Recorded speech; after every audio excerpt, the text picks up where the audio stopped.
You ask Tiger to calculate. This deals with finding the midpoint between 2 points. The midpoint between the 2 points is -4, 3.5. Let's solve it step by step. Plot the 2 points and calculate the midpoint using the formula.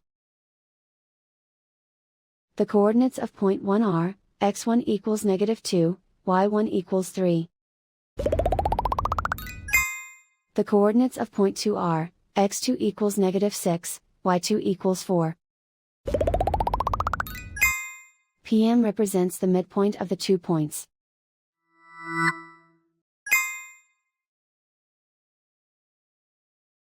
Use the x values in the midpoint formula to find the midpoints x. x1 equals -2.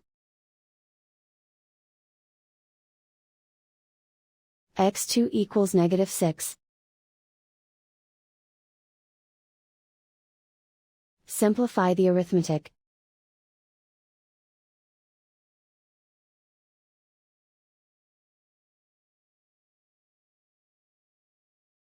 Use the y values in the midpoint formula to find the midpoints y.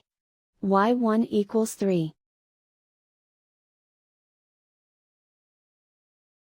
y2 equals 4.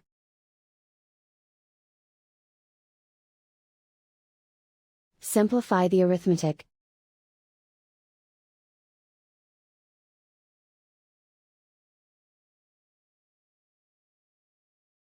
And so, the midpoint is, -4, 3.5.